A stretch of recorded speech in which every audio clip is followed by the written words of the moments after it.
necessidades. Streaming sem interrupções, jogos sem lags, chamadas claras e sem demora. Seja em casa, no trabalho ou no celular, você está sempre conectado. Transforme sua experiência digital com uma conexão de confiança. Navegue Internet.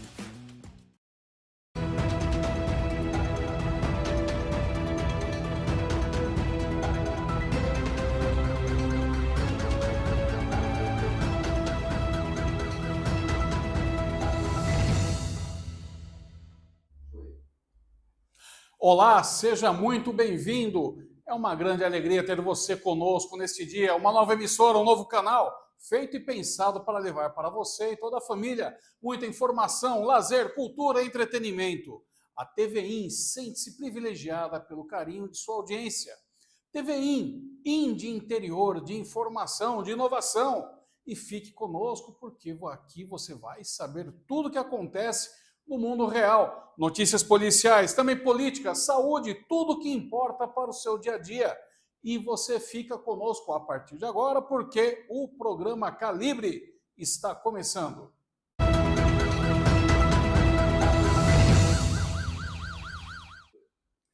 E vamos começar o nosso jornal trazendo aí uma grave denúncia a respeito de um suposto estupro.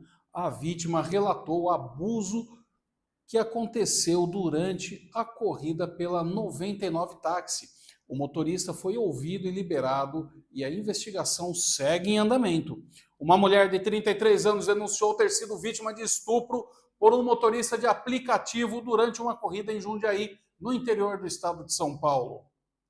O crime teria ocorrido na noite de segunda-feira, quando a vítima retornava do trabalho para sua casa em Campo Limpo Paulista.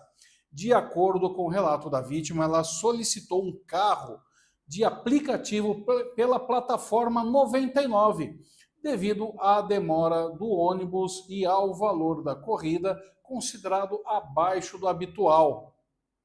A mulher informou que entrou no veículo por volta das 8h30 da noite e que o motorista passou a dirigir em alta velocidade, apresentando sinais de estar sob efeito de alguma substância. Durante o trajeto, o motorista teria feito perguntas indelicadas, desviado a rota e seguido para uma estrada de terra deserta. Ele então teria obrigado a vítima a se sentar no banco da frente e, posteriormente, cometido abuso sexual no banco traseiro do veículo. A vítima ainda relatou que o motorista desligou o celular antes do crime e debochou dela após o ocorrido. Após o abuso, o motorista levou a vítima para sua casa. Ela procurou um hospital ainda na mesma noite e, pela manhã, registrou o boletim de ocorrência na delegacia. A Secretaria de Segurança Pública informou que o motorista, de 35 anos, foi localizado pela Guarda Civil Municipal em Jundiaí e conduzido para depoimento. A SSP informou ainda que o motorista foi ouvido e liberado, já que não houve flagrante. E a Polícia Civil segue em diligências para esclarecer os fatos. Entramos em contato com a empresa 99 e ela se manifestou através de nota, a qual lemos em sua íntegra. Abre aspas. A 99 lamenta o ocorrido e informa que possui uma política de repúdio e tolerância zero em qualquer caso de violência, especialmente contra assédio e violência sexual. Assim que a empresa tomou conhecimento do caso, o perfil do motorista parceiro foi bloqueado da plataforma. Uma equipe especializada realizou contato com a passageira, oferecendo acolhimento e orientações para o acionamento do seguro, que inclui auxílio para despesas médicas e apoio psicológico. A empresa segue à disposição para colaborar com as investigações das autoridades. A empresa também ressalta que o perfil do motorista parceiro na plataforma conta com um rigoroso processo de cadastro baseado em documentos pessoais, checagem de antecedentes e licenciamento do veículo, que é realizado por meio de parceria com o Denatran. A plataforma conta com mais de 50 funcionalidades de segurança, como monitoramento via GPS, gravação de áudio, compartilhamento de rota com contatos de confiança e botão de emergência que permite ligar diretamente para a polícia, além de uma central de segurança 24 horas que oferece suporte e acolhimento em caso de necessidade. A companhia se une à indignação e repúdio à cultura do estupro que acomete o país e seguirá investindo continuamente em parcerias e tecnologias que possam apoiar uma mobilidade urbana cada vez mais segura para todas as mulheres passageiras e motoristas. E sobre a segurança no Carnaval, a 99 afirma que investe em segurança, educação e conscientização durante todo o ano. Confira as dicas que fazem parte do guia da comunidade para que todos possam aproveitar a folia com segurança e qualidade. Planejamento é fundamental. Antes de sair, certifique-se de ter seu destino em mente e verifique o melhor local para desembarcar na hora de ir curtir os blocos e também os locais seguros para solicitar a corrida na hora de ir para casa. Solicite sua viagem de um lugar seguro. Procure esperar pelo carro ou moto dentro de casa, de algum outro estabelecimento ou em pontos movimentados. Você consegue acompanhar a localização do motorista ou motociclista parceiro em tempo real e assim ir ao encontro dele quando chegar. Confira as informações da viagem antes de embarcar.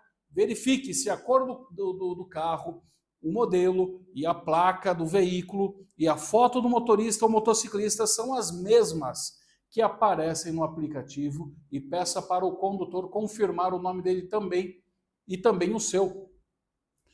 Se as informações não estiverem corretas, reporte imediatamente pelo menu ajuda do aplicativo e não embarque. Atenção ao consumo de álcool. Bebeu durante os bloquinhos ou no aquece em casa? Utilize as categorias 99 Pop, 99 Plus, 99 Táxis ou Táxi Top e chegue ao seu destino com mais segurança. A dica de ouro: não esqueça de se hidratar entre um drink e outro. E use sempre o cinto de segurança e capacete. A obrigatoriedade desses itens está prevista no Código Brasileiro de Trânsito. Além disso, comprovadamente é a forma mais eficaz de salvar vidas. E em caso de emergência, acione o 190.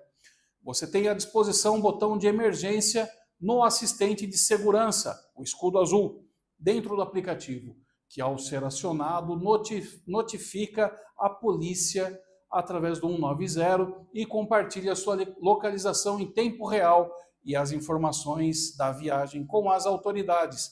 E se precisar de assistência, conte com a central de segurança da 99. A central pode ser acessada diretamente no aplicativo, no menu Ajuda e está disponível 24 horas para responder prontamente em caso de necessidade e oferece auxílio sobre o que fazer. Fecha aspas, então, sobre a nota oficial e também as dicas de segurança trazidas pela empresa 99. E nós estaremos acompanhando para eventuais atualizações a respeito deste crime horrendo e trazendo para você toda novidade que for encontrada. E agora vamos seguir e falar sobre o Smart Sampa, porque um foragido do tráfico foi preso em bloco de carnaval de rua, na Rua Augusta. O sistema de reconhecimento facial Smart Sampa permitiu a captura de um criminoso procurado pela Justiça da Bahia. Iverton Vicente dos Santos, de 29 anos, foi preso durante um bloco de carnaval na Rua Augusta, centro de São Paulo, na noite de segunda-feira. O indivíduo era foragido da Justiça da Bahia, onde é investigado por envolvimento com o tráfico de drogas. A prisão foi possível graças ao sistema de reconhecimento facial Smart Sampa, que cruzou dados do banco de procurados com imagens captadas pelas câmeras de segurança. Após o alerta, a Guarda Civil Metropolitana, a GCM, abordou o suspeito e encaminhou ao 78º Distrito Policial. Iverton Vicente dos Santos estava com prisão preventiva decretada desde março de 2023. O sistema Smart Sampa já contribuiu para a prisão de 711 foragidos, a identificação de 1.866 flagrantes e a localização de 34 desaparecidos. É a tecnologia auxiliando a segurança pública. E nos blocos de carnaval, né, que também acontece de haver muita gente que quer se divertir, mas sempre tem aquele que vai para estragar a alegria dos outros. E o Smart Sampa tem sido aí uma ferramenta extremamente útil na proteção, na prevenção e também no pós-crime, né, por identificar rapidamente e posicionar as equipes de segurança para a prisão desses bandidos. E o prefeito Ricardo Nunes criticou a tentativa da Defensoria Pública de proibir a tecnologia, que já contribuiu para a captura de foragidos e a prisão em flagrante de criminosos. O prefeito de São Paulo manifestou insatisfação com a tentativa da Defensoria Pública de proibir o uso do sistema de reconhecimento facial Smart Sampa nos blocos de carnaval. Em entrevista nesta terça-feira, Nunes defendeu a tecnologia, destacando seus resultados na segurança pública. Segundo dados da Prefeitura, o Smart Sampa já contribuiu para a captura de mais de 700 foragidos e a prisão em flagrante de mais de 1.800 pessoas. Entre os casos mais recentes estão a prisão de um traficante procurado na Bahia, identificado pelas câmeras em um bloco do centro da cidade. Além do combate à criminalidade, o sistema também auxilia na localização de pessoas desaparecidas. No último fim de semana, um homem foi reencontrado por sua família graças à ferramenta. Nunes enfatizou a importância do reconhecimento facial para a segurança dos participantes dos blocos de carnaval, afirmando que a tecnologia é um instrumento essencial para a identificação de criminosos e a prevenção de crimes. Põe na tela, diretor, vamos ouvir o prefeito. Se você pegar, por exemplo, esses dados aqui do prisômetro, do trabalho do Smart Sampa, onde a gente colocou 719 foragidos dentro da cadeia, foram presos pela Guarda Civil Metropolitana, sem dar um tiro. Isso a gente demonstra de que é possível fazer uma polícia municipal preparada, equipada, bem remunerada, reconhecida o seu trabalho, de uma forma onde a gente atinge o objetivo de atender a segurança. Inclusive, quero destacar mais uma vez, sem um tiro disparado. Todos os guardas civis metropolitanos, e passarão a ser polícia municipal, têm arma pesada, fuzil, pistola automática, muito treinamento, mas o ponto da tecnologia que é importante. Então, a gente vai poder agora, inclusive, estar reforçando ainda mais, como já é de praxe nossa, a questão dos treinamentos. Nós temos uma academia da Guarda Civil Metropolitana, fazer uma parceria com a Polícia Militar para poder compartilhar informações, fazer uma parceria com a Polícia Civil para a gente poder compartilhar treinamentos. Então, a gente vai estar constantemente aprimorando a capacitação dos nossos policiais municipais. Mayra. Queria que você comentasse então sobre o pedido da Defensoria Pública para não utilizar a tecnologia do Smart Sampa no carnaval, se vocês já responderam. Nós temos 5 dias de prazo para responder, o secretário Orlando Bueno vai estar respondendo dentro do prazo, mas é o verdadeiro absurdo, um verdadeiro absurdo você ter a Defensoria Pública, que é uma instituição tão importante, que cuida dos mais vulneráveis, que cuida de atender os direitos mais vulneráveis, atuar, não a Defensoria, mas 3 defensoras, atuar para defender o criminoso e não defender a população contra os criminosos. Eu, sinceramente, eu acho que toda a sociedade gostaria de entender o porquê dessas defensoras quererem fazer uma ação aonde vai fazer com que a população fique privada de uma tecnologia que está auxiliando na sua segurança. Então, muito estranheza o que a gente está vendo. Eu, sinceramente, gostaria de entender o porquê dessas 3 defensoras, ressaltando aqui que a Defensoria como instituição é uma instituição importante, a gente tem uma relação muito boa com a Defensoria, inclusive estamos firmando várias parcerias com a Defensoria para poder melhorar o trabalho deles, melhorar o atendimento da população, mas essas 3 defensoras realmente há de se estranhar qual a motivação delas de querer fazer algo para que a gente evite ações de segurança da população e privilegie quem é criminoso, porque as câmeras elas identificam os foragidos, como aconteceu neste último final de semana, além de identificar a pessoa desaparecida, um traficante da Bahia andando ali pelo bloco de carnaval, que foi identificado pelas câmeras, abordado e preso, tirando o traficante do meio de pessoas que estavam ali se divertindo. Totalmente apoiado, prefeito Ricardo Nunes. Essa ferramenta ela é essencial e não vale, né? Agora, onde você tem maior oferta, digamos assim, maior cardápio para bandido, você desligá-la porque você não quer constranger, né? Ah, me poupe, né? Eu não sei de que lado que está a Defensoria Pública do Estado de São Paulo. Parece que está querendo justamente deixar o cidadão de bem trancafiado dentro de casa e deixar o mundo afora ali totalmente escancarado para quem não presta, para vagabundagem, para bandidagem. Tem que funcionar sim, esse modelo tem que ser espalhado por todas as cidades do Brasil. Se tem alguém que não tem direito de ter as benesses que a gente tem numa vida limpa, livre e pública, é justamente quem não presta. Para eles é cadeia e tem que ficar trancafiado, jogar a chave fora e cumprir lá os 30, os 40, 100 anos que seja de pena, sem nenhum benefício, sem progressão continuada, sem saidinha, sem visita íntima. É só assim, é só com tolerância zero que esse país um dia vai ser um lugar de respeito e não um lugar de bandido. E por falar em crime, vamos continuar a falar. Dessa vez, olha o absurdo. Um jovem de 21 anos foi assassinado na frente da namorada e no conjunto Canaranas, no bairro Cidade Nova. Ícaro Teodoro Nascimento Castro foi morto a tiros na noite de domingo no conjunto Canaranas, no bairro Cidade Nova, em Manaus, capital do Amazonas. O crime ocorreu durante uma tentativa de assalto e a vítima foi assassinada na frente da sua namorada. De acordo com informações da Polícia Militar do Amazonas, Ícaro e sua namorada se dirigiam à casa da irmã da moça quando foram abordados por 2 suspeitos em uma motocicleta. Após anunciarem um assalto, a namorada de Ícaro entregou o celular do casal. No entanto, um dos criminosos efetuou 3 disparos contra o jovem, atingindo-o na cabeça. Ícaro faleceu no local do crime. Esse é um exemplo.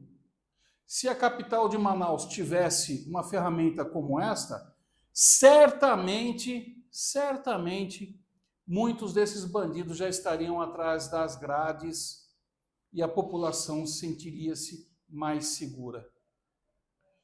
E um foragido da justiça foi abatido após roubar um dentista. O companheiro do criminoso conseguiu fugir.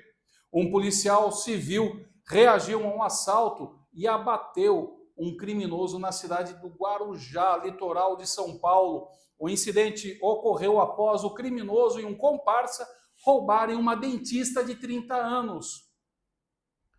A vítima, que acabava de sair de uma academia, foi abordada enquanto manipulava seu celular dentro do carro.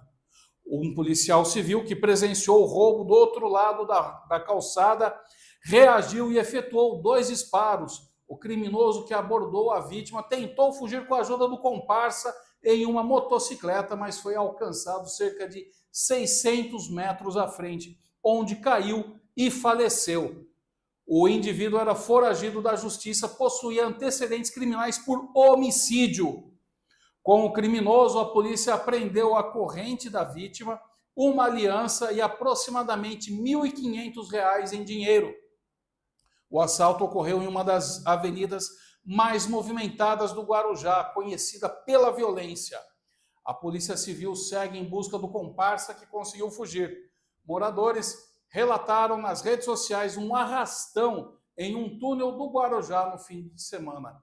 E na cidade de Cubatão, outra cidade da Baixada Santista, criminosos armados com fuzis atacaram policiais militares em patrulhamento na comunidade Vila do Siri. Na troca de tiros, um criminoso foi abatido. A polícia militar apreendeu um fuzil 762, outras armas e uma bolsa com coletes balísticos e rádios comunicadores. Nenhum policial ficou ferido no confronto. Ainda bem, né? Porque se tem alguém aqui que tem que chorar, é a família do vagabundo. Essa pode ter vela à vontade em casa para acender, porque, sinceramente, esses homens e mulheres, eles saem todos os dias de suas casas para nos defender, para nos livrar da bandidagem. E eles não sabem como voltam. Há muito que nós vivemos uma situação que nada se difere de uma faixa de Gaza. Em nada. Porque esses bandidos, eles usam armamento de grosso calibre, de alto poder de fogo. E eles não estão nem aí para a legislação, tá? Enquanto os nossos policiais só podem revidar a injusta agressão, eles podem atacar do jeito que quiserem. Eles não se importam se vão atingir uma criança, um idoso, qualquer pessoa ali inocente que estiver no meio. Pelo contrário, eles fazem uso da população como refém. Então, nós temos aqui uma situação de guerra que tem que ser encarada dessa maneira. Está portando arma? Está atirando contra a polícia? Tem que ir para o chão, ou melhor, para o caixão. Não tem que, vamos capturar o vagabundo, vamos pôr ele na cadeia. Para quê? Para ele ficar 2, 3 anos e sair? Ou pior ainda, sair na audiência de custódia? Já ficou clara a minha opinião qual é, né? E agentes disfarçados capturam indivíduos com celulares furtados. Estratégia reduz o número de ocorrências em 60%, segundo a Secretaria de Segurança Pública de São Paulo. É isso mesmo, os agentes da Polícia Civil de São Paulo, disfarçados de Chapolin Colorado e de padre, prenderam um homem suspeito de furtar celulares durante um bloco de pré-carnaval na região da Rua da Consolação, centro da capital paulista. O suspeito, de 34 anos, foi detido com 6 celulares e 2 carteiras. Os agentes infiltrados, olha só nas imagens, desconfiaram do homem ao observá-lo filmando folhões e carregando uma bolsa cheia de celulares.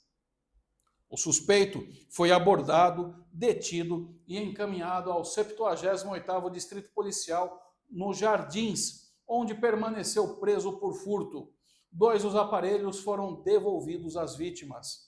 A estratégia de infiltração em blocos fantasiados resulta na prisão de 7 pessoas e na recuperação de 30 celulares no último final de semana, segundo o balanço da Secretaria de Segurança Pública do Estado de São Paulo.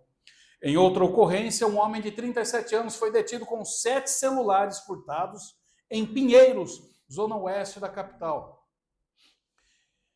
É isso aí, é a criatividade aí dos policiais, né, para passarem despercebidos em meio à multidão. E também policiais infiltrados desconfiaram do suspeito e seguiram após uma tentativa de furto em que ele foi abordado. 2 vítimas tiveram celulares recuperados e outros foram apreendidos. O caso registrado como furto no 14º Distrito Policial de Pinheiros. E de acordo com os dados da Secretaria de Segurança Pública de São Paulo, 880 boletins de ocorrência de furto de celular foram registrados no último fim de semana no estado de São Paulo. O total representa uma redução de 60% em comparação com o ano passado. Na capital paulista, foram registrados 590 casos, sendo 211 roubos. A redução em comparação com 2024 também é de 60%, 1.508 crimes. Em Santo Amaro, zona sul de São Paulo, 2 mulheres foram presas pela Polícia Militar com 16 celulares furtados. 3 vítimas tiveram os aparelhos recuperados no local. É isso aí, quando se age com inteligência e tática, né? A gente se lembra até daquele filme, né? O Tropa de Elite, né? Quando vai falar da definição de estratégia, né? Isso é uma estratégia, olha só, muito bem executada. Parabéns a todos que estão envolvidos aí, levando segurança para a população. Vamos para um breve intervalo? É rapidinho, daqui a pouco nós voltamos para falar, olha só, de um encontro de motociclistas na cidade de São Pedro, interior de São Paulo, e nós vamos falar com ninguém menos do que o organizador do evento, então não saia daí.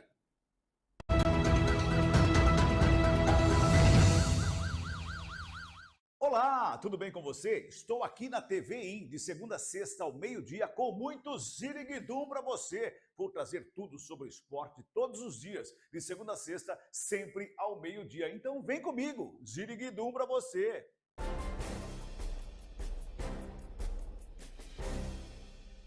No Colégio Ideal, o aprendizado vai além da sala de aula. Contamos com uma estrutura totalmente preparada para guiar seus filhos no caminho para o futuro, com uma educação completa que valoriza a cultura, a ciência e o esporte. Venha fazer parte dessa história você também. Colégio Ideal. Aqui seu filho aprende de verdade. A internet que conecta você com o que importa, com velocidade e estabilidade para todas as suas necessidades. Streaming sem interrupções, jogos sem lags, chamadas claras e sem demora. Seja em casa, no trabalho ou no celular, você está sempre conectado.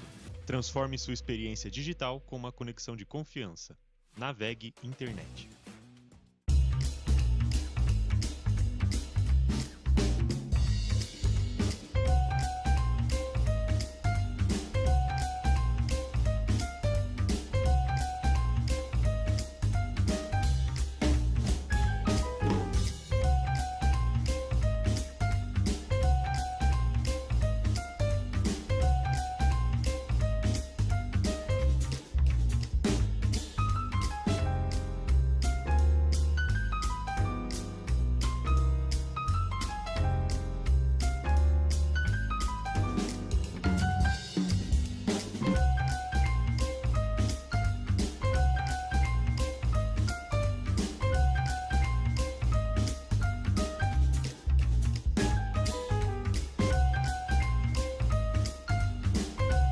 Olá, todos ligados na TV Interior.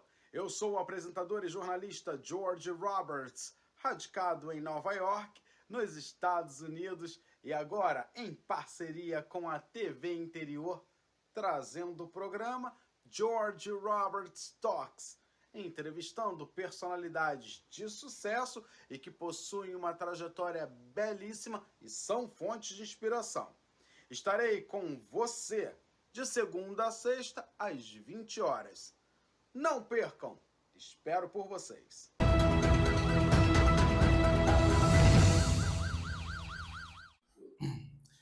Boa tarde, estamos de volta com o programa Calibre nessa quarta-feira, já pré-carnaval, né? Carnaval chegando aí. E eu quero fazer um convite a você que ainda não nos segue nas mídias sociais. Você pode apontar a câmera do seu celular para o QR Code que aparece na sua tela e ali nos seguir. São diversas mídias, tá, pessoal? São Facebook, Instagram, YouTube, TikTok, Kuai, temos também o Twitch, temos ainda o Threads, né, para você nos seguir. Basta buscar pelo @TV Interior Play ou aproveitar o recurso da lista trazida pelo QR Code. E nós vamos falar agora com o Davi Reda. O Davi Reda, que ele é organizador de um evento muito bacana que acontece todos os anos na cidade de São Pedro, aqui no interior de São Paulo, perto de Piracicaba. É um encontro de motociclistas que acaba recebendo motociclistas aí de todo o Brasil e reúne Vespas, motos clássicas.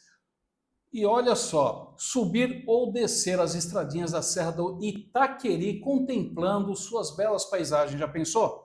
Com o vento batendo no rosto, é mais do que um passeio, é viver o melhor da vida. Quem sabe muito bem disso são os motociclistas que, principalmente aos finais de semana, se reúnem em restaurantes e outros atrativos públicos, turísticos do Alto da Serra de São Pedro.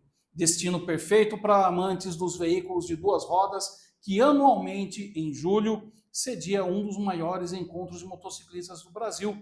A Estância Turística de São Pedro agora vai realizar outro evento para esse público, que é o 3º encontro de Vespas e motos clássicas, que acontece já agora no dia 15 e 16 de março, com entrada franca.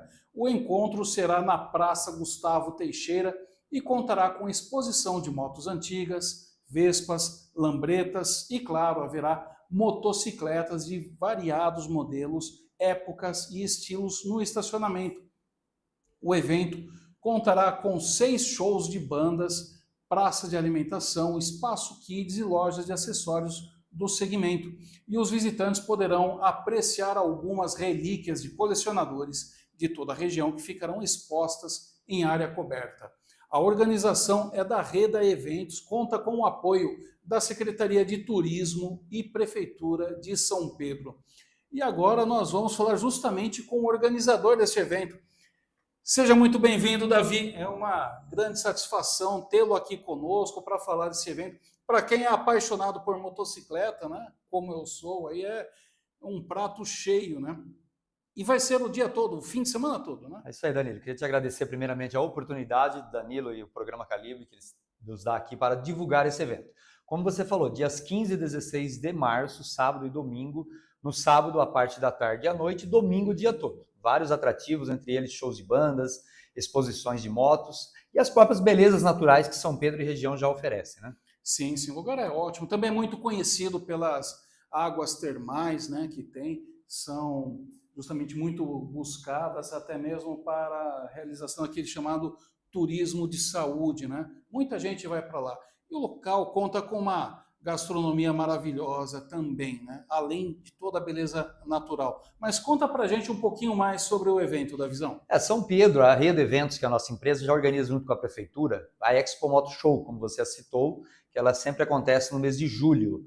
É um dos maiores eventos do Brasil, onde nós conseguimos lotar toda a rede hoteleira da cidade e parcialmente a cidade de Águas.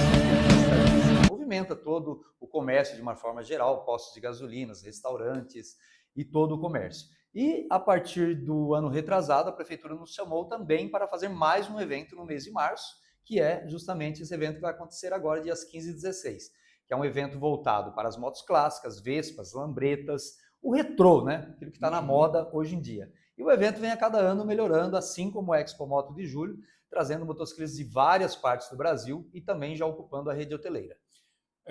Motos Custom, né? Café Racer, todos as triciclo, tribos.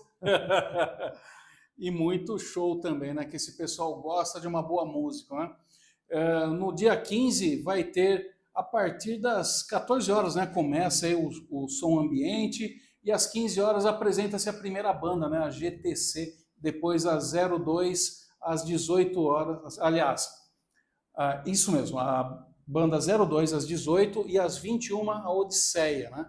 É tudo rock, né? Tudo rock, rockabilly, um rock mais antigo, músicas do Elvis, músicas 60, 70 e também um pouco do rock mais moderno. Legal. E no domingo, a partir das 9 horas da manhã, já começa o show com o som ambiente. Às 11 horas tem Mustang Sales Band. Às 13 horas, o nome é interessante, Banda Gata Véia. E às 4 horas da tarde, Old Chevy Trio. E como que é o entrosamento desse pessoal todo que vai lá para os shows, que vai também para ver outros veículos, né, de colecionadores, também trocar experiência, né, comprar acessórios? Como que é todo essa dinâmica do evento? O evento ele começa primeiramente com uma estrutura bacana. Nós temos um espaço coberto, com segurança, isolado, onde colecionadores trazem as suas motos para ficarem expostas. Inclusive, se algum colecionador que está nos assistindo ainda quiser expor sua moto, nós ainda temos alguns espaços. E o pessoal público que vem, ele tem uma estrutura de praça de alimentação, lojas de segmento, vendendo capacetes, jaquetas, e também área kids para criança, com brinquedos, tudo isso entrada franca, com segurança, área arborizada também, temos muita sombra, principalmente nesses dias de calor, né? E o motociclista que vai tradicionalmente para São Pedro nos finais de semana, no alto da serra, visitar toda a nossa gastronomia, ele ao descer, ele tem um espaço para ele estacionar a sua moto e poder visitar tranquilamente essa exposição das motos clássicas, lambretas, vespas e outros afins. E tem umas máquinas maravilhosas, verdadeiras naves, né? Você que está assistindo aí o vídeo que está passando, mostrando as diversas motocicletas, tem desde da CGzinha até as famosas e cobiçadas Harley Davidson, né? Olha só, uma aí que passou, ficou para trás já. E para todo o amante de motocicleta, de curtir a vida sobre duas rodas. Mas me conta, Davi, como que foi que surgiu esse interesse em organizar aí um evento de motocicletas? De onde que vem essa paixão pelas motos? Na verdade, assim, desde garoto, eu trabalhava em concessionárias em Americana. Meu irmão teve oficina de motos em Americana, eu também trabalhava com ele. E o meu irmão, em final dos anos 80, ele corria de moto velocidade em Interlagos, no circuito antigo ainda de Interlagos, inclusive o grande piloto brasileiro Alexandre de Barros. Nós vimos ele sair da categoria mobilete, ir para a TZ e depois para o Mundial, que foi um piloto brasileiro que nos representou no Mundial. Então a gente teve essa paixão já desde criança, né? E depois eu comecei a organizar alguns eventos de kart cross, que nada é mais que um kart com motor de moto. E daí vieram os eventos de moto. Meu primeiro evento foi organizado em 97, na cidade de Nova Odessa, no antigo shopping que nós tínhamos às margens da Via Anhanguera. E aquele evento já nos surpreendeu, com muito público, muitos shows. E daí nasceu o evento de São Pedro, que hoje é o evento mais antigo que a nossa empresa organiza. E a partir daí também surgiu o Davi Locutor, que é o rapaz que apresenta hoje, o locutor que apresenta, que no caso sou eu, alguns dos maiores eventos de motos do Brasil. Trabalhei por mais de 12 anos no Brasília Capital Moto Week, que é o terceiro maior evento de motos do mundo. Perdemos hoje somente para Daytona e Sturgis, nos Estados Unidos. E faço o Salão Duas Rodas, Salão do Rio, já passei por 14 estados do Brasil. Então a gente pega toda essa experiência, esse conhecimento que nós vemos em outros eventos e trazemos para São Pedro, para que a cada ano o evento fique melhor e possa receber com mais comodidade e novidades os motociclistas de todo o Brasil. E a aceitação do público como é? Muito boa. O munícipe de São Pedro vai para o evento, pessoas da região vão para o evento. Nós temos, não nesse evento agora do Motos Clássicos, mas no evento de julho, nós temos, além da rede hoteleira, uma estrutura de camping para quem quer acampar. Dá para você passar um final de semana maravilhoso. Eu não sei se você tem acompanhado esses vídeos em mídias sociais, mas eu tenho visto bastante que tem muitos motociclistas que eles têm lá o seu animal de estimação, gato, cachorro, compra um capacetinho para ele, um óculos, põe na moto e sai passear. Esses eventos, eles são chamados pet friendly? Sim, nós recebemos muitos motociclistas, principalmente a galera do triciclo, né, que oferece um espaço mais cômodo, digamos assim, para o seu pet. Então, muitos motociclistas, sim, vêm com esse companheiro na garupa, né? E eu tenho casos também que a gente tem acompanhado, como você citou, de motoboy. Eu vi esse de um motoboy que ele faz as entregas junto com o cachorrinho dele. O cachorro vai junto com ele no trabalho dele. É muito interessante isso que você citou agora. É uma atração à parte, né? Uma atração à parte. O motociclismo por si, ele é uma atração à parte, né? Como você citou, ele junta todas as tribos, que nós costumamos dizer, desde o custom, o esportiva, e o naked, e pessoas de todos os gostos, gastronomias, gostos musicais. A própria roupa exótica do motociclista se torna também um atrativo a mais para quem é da cidade, para quem é o público que vai nos visitar. Pessoal de motoclube também está presente? Muitos. Nós recebemos motociclistas de motoclubes do Brasil todo. Já tivemos presente nos nossos eventos motociclistas da Argentina e também do Paraguai. Caramba! É chão, hein? É chão. Vale ressaltar que nós estamos falando do evento de São Pedro, mas os eventos de motos, eles acontecem no Brasil todo. Tá? No finais de semana, chega a acontecer eventos simultâneos, não só dentro do estado de São Paulo, mas estado do Rio de Janeiro, Brasília, e Brasil todo tem muitos eventos de motos acontecendo. E para o pessoal que nunca foi, que não conhece ainda, como que é a segurança do evento? Foi bom você comentar sobre isso também. Nós ainda temos no meio motociclístico o pré-conceito, que eu costumo dizer que é um conceito antes de se conhecer, né? Sim. O motociclista hoje acabou-se, lá atrás, vamos dizer, anos 80, tinha-se muita bagunça, muita gente acelerando moto. Hoje o evento se tornou familiar. Muitas famílias, muitos casais frequentam os eventos. Então é tranquilo, você pode ir. O motociclista, eu costumo dizer que é muito bacana, porque a gente trabalha junto com o motociclista, a galera do rock. E é uma galera muito unida, você não tem brigas, a pessoa às vezes acha um celular que alguém esqueceu no banheiro, ele traz até o organizador, ou traz até o locutor, para que seja anunciado. Então é um público do bem. A galera do rock, a galera do motociclismo, eu fico muito feliz. Há 27 anos, eu costumo dizer que a minha segunda família está junto ao meio motociclista, o pessoal do rock and roll.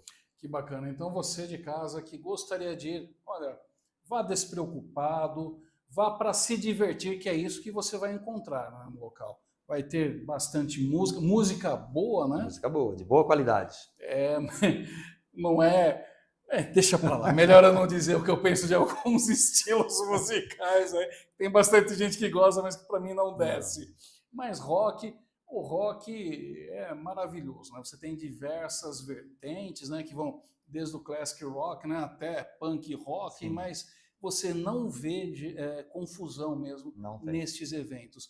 Até um público que acaba sendo mais selecionado pelo gosto, né? Sim, e é um público também que ele, como citei no início, ele movimenta muito a parte comercial da cidade. Ele não fica só no evento. Ele vai para os barzinhos da cidade, ele vai visitar os restaurantes. Então é um público que, além de tudo, eu estou dizendo isso porque muitas prefeituras às vezes têm vontade de organizar um evento para o motociclista e tem o receio, o preconceito. Mas não, esse público é um público bacana, ele movimenta a rede comercial da cidade, então é muito interessante trabalhar com esse público. E no evento tem food trucks? Sim, toda a estrutura de food truck, praça de alimentação, restaurante, choperia e todas as lojas de segmento, né? Desde concessionárias de motos, lojas vendendo capacetes, jaquetas, miniaturas, tem de tudo um pouco.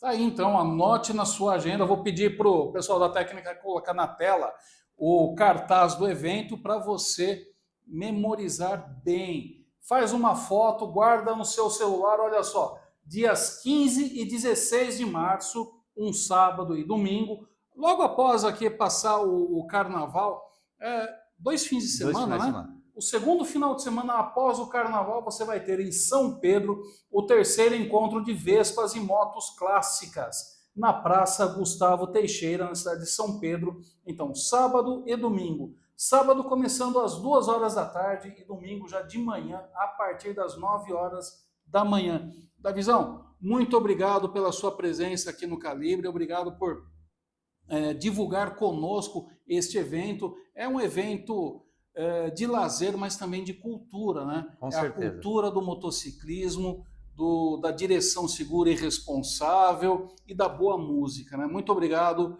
por confiar em nós para trazer essa divulgação. Eu que agradeço, Danilo. Aqui na TVI eu já me sinto em casa, né? Então chamo todos aí para acelerar comigo nesse evento aí, o terceiro encontro de Vespas e motos clássicas. E tem que se sentir em casa mesmo, porque eu vou até adiantar aqui, tá? O Davi vai ter um programa conosco, o Acelerando com o Davi Reda. Olha, nós estamos nos últimos preparativos aqui, mas você vai encontrar na TVI muita informação a respeito de motociclismo. Bom motociclismo, não é randandã que você vai ter por aqui, não. Não é bagunça e nem barulho. Vamos falar de tudo, de campeonatos de moto velocidade, trazer pilotos para entrevistas, falar sobre o mundo de eventos, falar sobre motoclubes, inclusive já temos pilotos, não vou citar nome, com entrevistas agendadas para estarem conosco, e vamos falar tudo também sobre as competições, né? Que inclusive o Mundial de Moto Velocidade já começa nesse final de semana, e daqui 2 semanas teremos a etapa da Argentina. E em 2026 o Brasil voltará a sediar o Mundial, que estava aí desde 2002 sem acontecer no Brasil. Então, esperamos vocês aí para acelerar comigo aqui na TVI. É mais entretenimento aqui na TV também. Muito obrigado mais uma vez, Davi. Vamos para um breve intervalo, daqui a pouco voltamos.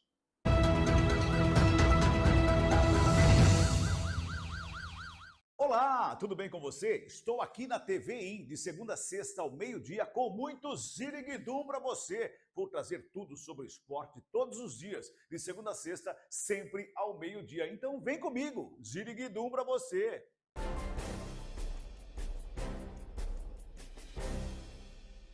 No Colégio Ideal, o aprendizado vai além da sala de aula.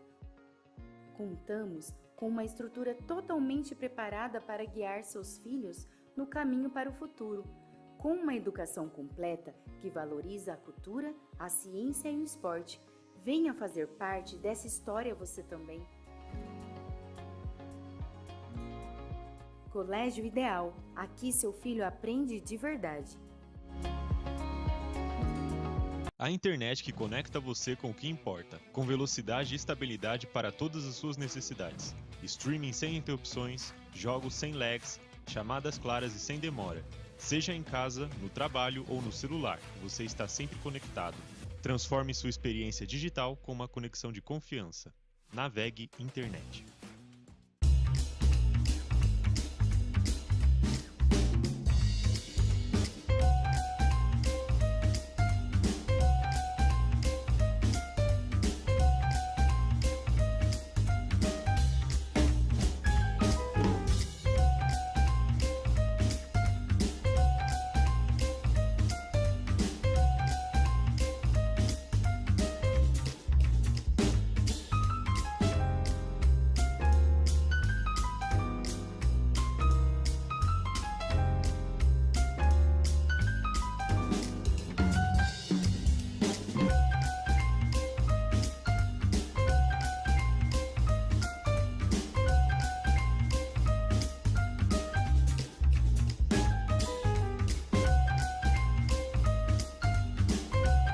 Olá, todos ligados na TV Interior.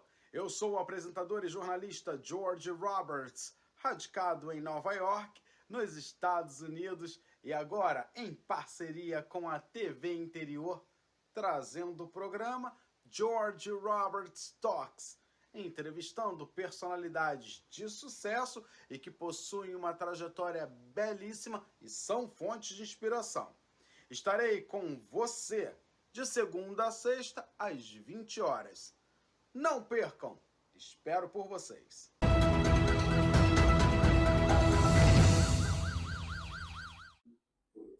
Muita novidade aí chegando aqui na sua TVinha, hein? Então fique ligado, nos acompanhando, porque você vai se divertir bastante, se informar ainda mais, porque aqui também é local de cultura. Mas falando de diversão, né? Tem algumas pessoas que não gostam muito da diversão dos outros, né? Olha que curiosa essa notícia. Gemidos altos motivaram aí o chamado policial na cidade de Hortolândia. É verdade, uma moradora acionou a polícia militar para interromper o barulho excessivo, descobrindo aí que a origem dos gemidos era a residência de seu pai. Na madrugada de domingo, dia 23, a Polícia Militar foi acionada para atender a uma ocorrência no bairro Parque Gabriel, em Hortolândia, motivada por ruídos excessivos. E uma moradora incomodada com os altos gemidos provenientes da residência vizinha solicitou a intervenção policial, impedida de dormir. Ao chegar ao local, os policiais constataram que a origem dos gemidos era a residência do pai da solicitante. A festa, entre aspas, foi interrompida e a situação foi resolvida no local, sem registro de infração. O caso, considerado inusitado, ganhou repercussão nas redes sociais, tornando-se um dos episódios mais curiosos ocorridos na cidade. O pai dela estava se divertindo muito e a companheira devia, enfim, estar bastante estimulada, vamos dizer assim. Mas que situação complicada, né? Delicada também, para se dizer o mínimo. E vamos falar de coisa séria agora. Produtos que não cumpriram as normas de segurança não poderão mais ser comercializados, segundo a Anvisa. A Agência Nacional de Vigilância Sanitária, a Anvisa, cancelou a comercialização de 47 pomadas para fixar ou modelar os cabelos de diversas marcas. Põe na tela a arte, diretor. São muitas marcas, então já vamos passando para você verificar cada uma delas, tá? Para dar tempo de você observar cada uma delas. A medida publicada por meio da Resolução 681 de 2025 visa garantir a segurança dos consumidores, A decisão tem vigência imediata e os produtos não poderão mais ser comercializados. O cancelamento é resultado do monitoramento de eventos adversos relacionados a esses produtos e da verificação da regularidade das pomadas. Segundo a Anvisa, os produtos foram regularizados por notificação, mas não se adequaram às exigências da norma atual. A maioria dos produtos analisados descumpriu a Resolução 814, que obriga as empresas a adequarem os processos de produtos regularizados por notificação antes de 15 de setembro de 2023, no sistema de automação de registro de produtos de higiene pessoal, cosméticos e perfumes. As empresas deveriam ter apresentado até o dia 31 de dezembro de 2024 informações como cópia de licença sanitária vigente, artes dos rótulos e declaração de segurança dos produtos. E lembrando que esses produtos em desconformidade, eles podem causar sérias lesões de pele, podem causar queimaduras. Nós temos, inclusive ontem, né, nós conversamos com uma médica de Goiânia, que ela falou bastante sobre isso. Alguns produtos passados próximos aos olhos podem causar, inclusive, cegueira. E se você se lembrar bem, já tem mais ou menos um ano, a Anvisa tirou de mercado uma pomada dessa modeladora capilar, porque ela estava causando cegueira. E uma usuária deste produto, especificamente, ela ficou com uma cegueira irreversível. Então é muito sério, pessoal, é muito sério. Observe bem, nós vamos deixar esta relação de produtos proibidos no portal emnoticia.com.br para você verificar e checar se você não tem esse produto em casa. Caso tenha, é melhor você não fazer uso dele, tá? E notificar a vigilância sanitária da sua cidade, entregar esse produto para ele receber o devido descarte, mas não se coloque em risco. A nossa saúde é uma só. Às vezes, por uma vaidade, nós acabamos comprometendo a nossa saúde, a nossa integridade física. Então fique atento. E reforçando, no portal emnoticia.com.br você encontrará a lista das 47 pomadas modeladoras com restrição e proibição, melhor dizendo, não é nem restrição, é proibição de comércio no Brasil. Agora vamos falar de um golpe que está na internet, esses golpistas eles são muito rápidos e desta vez eles utilizaram uma personalidade muito conhecida para aplicar o golpe. A apresentadora Mama Brusqueta foi vítima de notícia falsa e especialistas alertam para o impacto das fake news e medidas de proteção online. A apresentadora Mama Brusqueta foi vítima de uma notícia falsa sobre a sua morte, divulgada em mídias sociais com o objetivo de aplicar golpes financeiros. O caso ocorrido recentemente alerta para o crescimento da disseminação de fake news e seus impactos na sociedade. A prática de invadir contas de figuras públicas para divulgar informações enganosas é uma tática comum entre os criminosos virtuais. Além de prejudicar a imagem dos envolvidos, essas ações visam atrair seguidores para esquemas fraudulentos, prometendo ganhos financeiros fáceis. As fake news têm um impacto significativo na sociedade, influenciando opiniões e decisões. Elas podem distorcer a realidade, causar danos à reputação e carreira de figuras públicas e serem usadas para manipular a opinião pública em contextos políticos e sociais. Plataformas de redes sociais devem implementar mecanismos eficazes para identificar e remover conteúdos falsos, e a educação midiática é fundamental para ensinar as pessoas a identificar fontes confiáveis de informação. A segurança das contas em redes sociais também é uma preocupação crescente. Medidas como autenticação de 2 fatores, senhas fortes e únicas e monitoramento regular podem proteger contra invasões e disseminação de fake news. E o combate às fake news é um desafio contínuo. É crucial que todos, desde usuários comuns até grandes plataformas de mídia, trabalhem juntos para criar um ambiente digital mais seguro e confiável. E a Mama Brusqueta, ela divulgou um vídeo para provar que ela está viva e muito bem viva. Então acompanhe aí a mensagem dela desmentindo esta fake news sobre sua morte, que além de tudo é um fato lamentável, né? Põe no ar, diretor.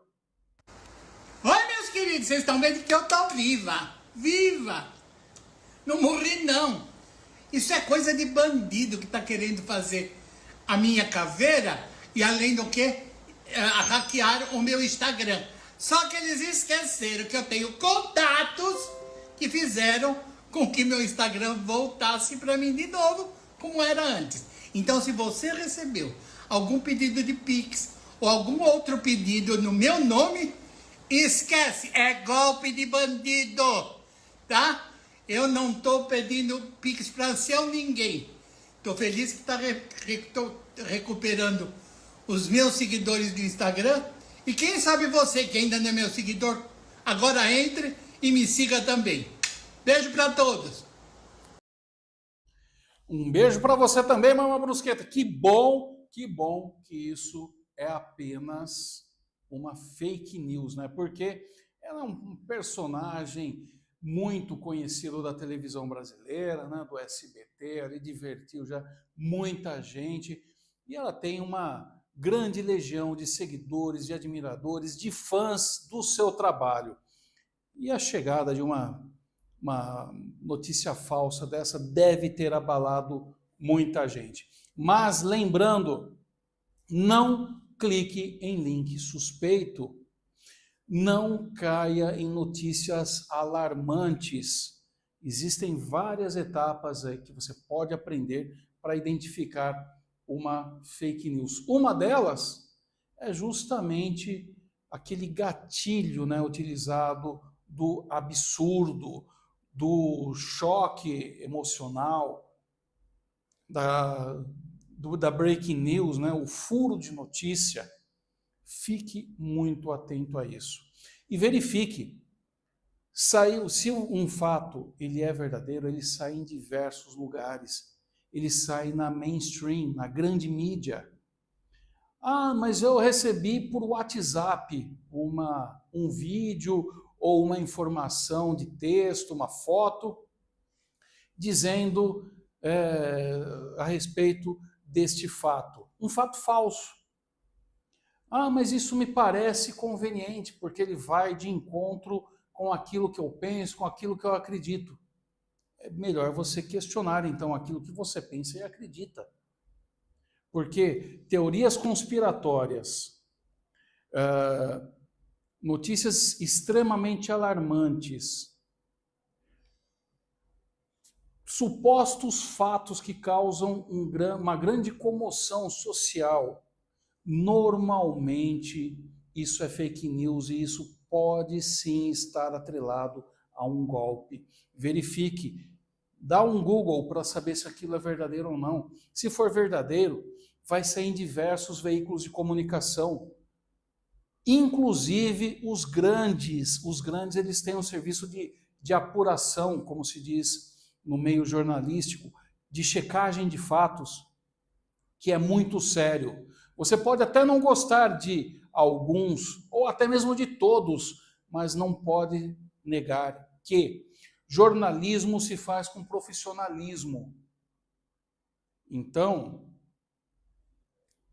você recebeu do tiozão do Zap, da tia do Zap, fique esperto, fique de olho para você, de repente, não perder uma bolada nisso. Está bem? E um erro gramatical, um erro ortográfico acabou viralizando aí por toda a internet. A Companhia Municipal de Trânsito e Urbanização, a CMTU, realizou reparo após uma falha na pintura da Avenida Tiradentes, na cidade de Londrina. Isso gerou curiosidade na manhã de segunda-feira, porque a palavra ônibus foi pintada de forma incorreta, com as letras invertidas, resultando em ônibus. Põe na tela, diretor. Olha só. Nós podemos observar, né, o erro ortográfico na faixa indicativa de exclusividade de ônibus, né? Provavelmente é feito por uma pessoa simples, uma pessoa humilde, que às vezes, pela sua baixa formação escolar, às vezes ela fala assim, né? Eu lembro até, minha mãe falava que a gente tinha a obrigação de falar corretamente, até porque nós escrevemos do modo que nós falamos. Então, falar o português corretamente já é um passo para você ter uma ortografia, né? Ou seja, uma escrita correta. O erro ocorreu no trecho entre as ruas Bauru e Paulo Setúbal, no sentido da BR-369. A Companhia Municipal de Trânsito e Urbanização de Londrina foi notificada sobre a falha e iniciou imediatamente o reparo da pintura. Segundo a CMTU, a pintura na Avenida Tiradentes teve início em 3 de fevereiro e abrange, além das faixas exclusivas de ônibus, faixas de pedestres, legendas de alerta, divisão de pistas e outras sinalizações horizontais. É de fato divertido, né, encontrar um erro de português como esse, que para nós é grotesco, mas nós temos que lembrar que muitas pessoas, infelizmente, não tiveram a mesma oportunidade que nós de ter uma boa educação, de participar ali de uma boa sala de aula. Muitos são semi-analfabetos, né? Alguns totalmente analfabetos, sabem apenas escrever o próprio nome e umas poucas palavras. Então, uma coisa que nós devemos ter é tolerância. Não ridicularizar aquela pessoa mais simples, mais humilde, porque um dos principais deveres que nós temos, por sermos mais privilegiados frente ao grosso volume da nossa sociedade, é de sermos tolerantes e sermos colaborativos, ensinar, ajudar, instruir o próximo, para que ele também nos tenha como uma pessoa de inspiração, uma pessoa que ele possa se espelhar, para ele também evoluir, para ele também ser melhor. E assim nós contribuímos com a nossa sociedade. Olha, você deve estar... Antes de irmos para a próxima notícia, né, vamos fazer um salto, né? Vamos para um pouquinho mais adiante, para falarmos sobre um quase acidente aéreo. Nós temos visto, desde o final do ano passado, mas sobretudo nesse começo de ano, muitos casos aí envolvendo colisão de aviões com helicópteros. Nós temos quedas de avião por erro humano, outros por problemas mecânicos. Recentemente tivemos em São Paulo, né, um pequeno avião bimotor, que tentou fazer um pouso forçado ali na Avenida Marquês de São Vicente, ele explodiu. Enfim, também tivemos acidentes na Austrália, nos Estados Unidos, e muita gente se questiona a respeito da segurança. Mas vale lembrar que, apesar de toda essa tragédia que tem acontecido, alguns sustos também, a aviação ainda é o transporte, é o modal de transporte mais seguro do mundo. Mas nós tivemos uma ocorrência ontem nos Estados Unidos, no aeroporto de Chicago, em que um avião conseguiu evitar a colisão com um jato executivo. A tripulação aborta o pouso no aeroporto Midway e a FAA e a NTSB, que são os dois órgãos da aviação, de segurança de aviação nos Estados Unidos, investigam o incidente. A tripulação de um Boeing 737 da Southwest Airlines realizou uma manobra de arremessada, que é chamada de arremetida, melhor dizendo, para evitar uma colisão com um jato executivo no aeroporto de Midway, em Chicago, estado de Illinois, nos Estados Unidos, nessa terça-feira. O voo 2504, procedente de Omaha, o estado de Nebraska, estava em procedimento de pouso quando o piloto precisou interromper a manobra e arremeter a aeronave, ou seja, subir novamente com ela. Você consegue observar agora, olha só, ele vinha quase já tocando a pista de pouso, quando ele tem que dar mais empuxo, mais força aos motores e puxa o avião para cima, porque esse jato invadiu a pista. A Administração Federal de Aviação, FAA, como é chamado no inglês, e o Conselho Nacional de Segurança nos Transportes, a NTSB, iniciaram a investigação para apurar as causas do incidente. O jato executivo Canadair Challenger 350, operado pela Flexjet, com código 560, cruzou a pista 31 Center sem autorização no momento em que a aeronave da Southwest iniciava o pouso. Gravações de áudio revelaram que o controlador de tráfego terrestre havia instruído o piloto do jato executivo a aguardar antes da pista principal, instrução que foi interpretada incorretamente pelo piloto. Este é o mais recente de vários incidentes aéreos ocorridos nos Estados Unidos. E em janeiro, a colisão entre uma aeronave da American Airlines e um helicóptero do Exército próximo ao aeroporto Ronald Reagan, em Washington, resultaram em 67 mortes.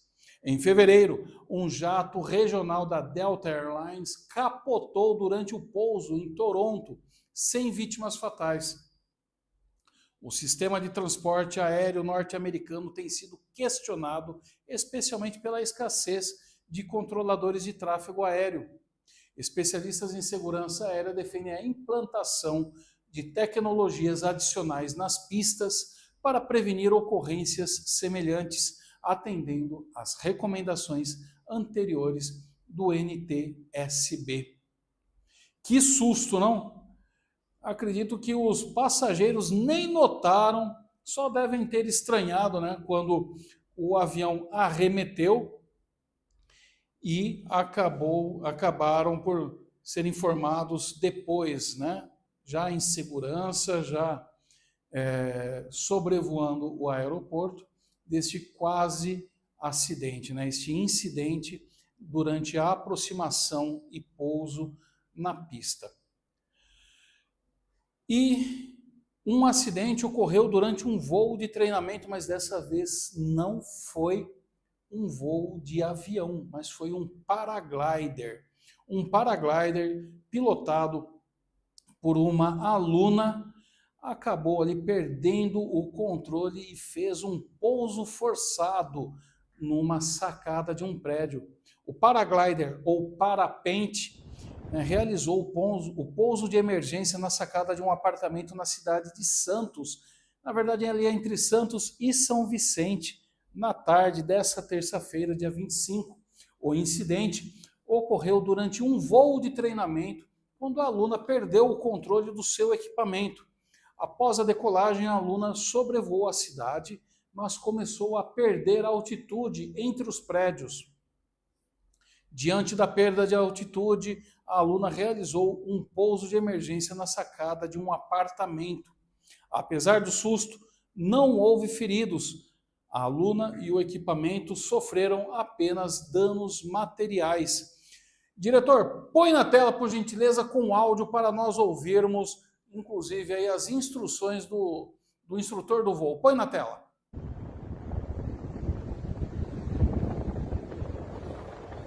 Meu Deus do céu!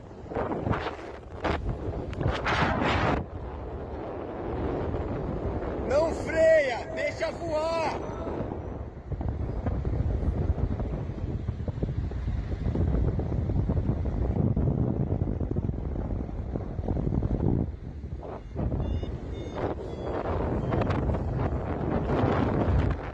Ai, meu Deus! Por favor, Deus, protege ela! Não, não, não, não! Não! Não, meu Deus! Não, meu Deus! Não, meu Deus! Não, meu Deus! Por favor, Deus, protege ela! Protege ela, protege ela, protege ela! Protege ela! Ai, ficou! Obrigado, Senhor! Obrigado, Senhor! Obrigado, Senhor! Ela ficou!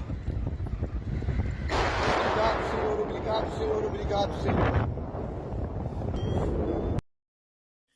Que desespero, não? Imagina só ele vendo, não sabendo o que teria acontecido, né? Ele teve a certeza quando ele viu o paraquedas, né, pendurado ali na sacada, dando a entender então que ela estava em segurança dentro dessa sacada.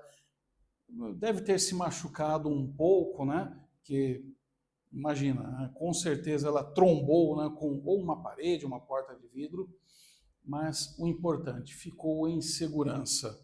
E nós conseguimos ouvir, né, o desespero dele vendo essa situação da Luna perder ali o controle e voar diretamente ao encontro do prédio. Que susto, né? Que susto para ambos. É um esporte radical, é um esporte perigoso, ele tem os seus riscos, mas felizmente teve um final feliz, né? E final feliz também a gente pode dizer aí deste momento aqui que nós estamos do programa, e nós vamos ver agora uma imagem de aquecer o coração, né? Que foi registrada e divulgada aí pela internet, uma imagem muito engraçadinha, muito bonita, daquelas bem fofinhas para ajudar a nos esquecer dos problemas do dia a dia. Um cachorro foi flagrado como passageiro inusitado de uma roda gigante em um parque de diversões. Infelizmente, não foi possível verificar a localidade. A imagem tem encantado pessoas e gerado todo tipo de reação, de alegria e até mesmo de amor. Confira o vídeo. Põe na tela, diretor. Posso falar?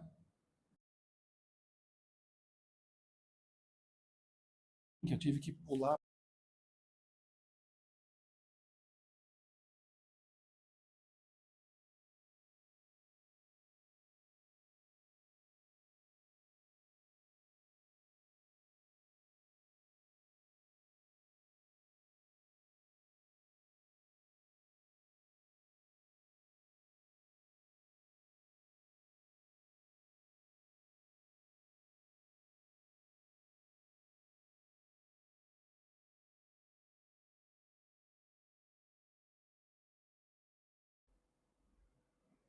Olha só, né? É uma cena divertida de ver, né? Uma roda gigante, um parque de diversões. Normalmente a gente está acostumado a ver ali os pais, né, com as crianças, às vezes casais de namorados se divertindo, apreciando a visão, e de repente vem aí um doguinho caramelo, em pezinho, apreciando, vendo a paisagem, diretamente aí da roda gigante. E que bom, né? Que bom que ele pôde curtir ali um momento, porque infelizmente nós temos algumas pessoas que não têm respeito por animais, né? Poderia agredi-lo, tocá-lo, mas não. Teve aí a bondade de deixá-lo conhecer, né? Se divertir um pouquinho, ter uma experiência diferente.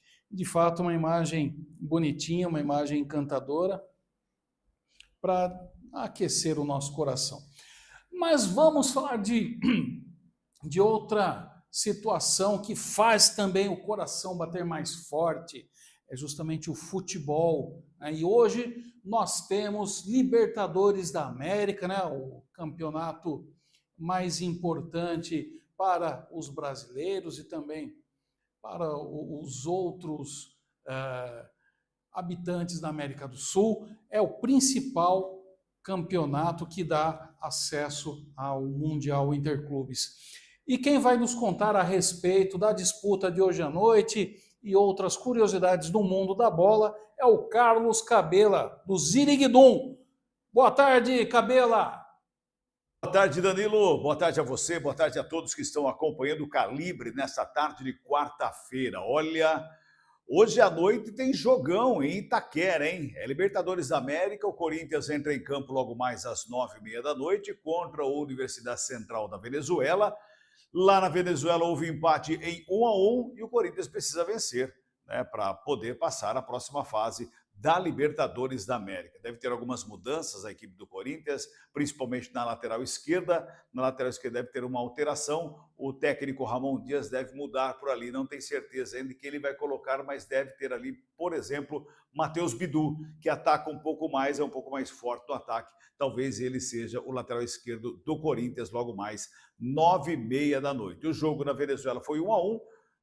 Vitória por qualquer placar. O Corinthians estará classificado à próxima fase. Tecnicamente, a diferença do Corinthians para o time da Venezuela, a Universidade Central, é muito grande. Mas semana passada as equipes dentro de campo se igualaram. O Corinthians baixou a técnica dele e a equipe da Venezuela, com muita força e muita raça, buscou o empate, traz o empate para Itaquera. Jogo de hoje à noite, às 9h30 da noite. Portanto, é um jogo importante para a sequência do Corinthians na Libertadores da América.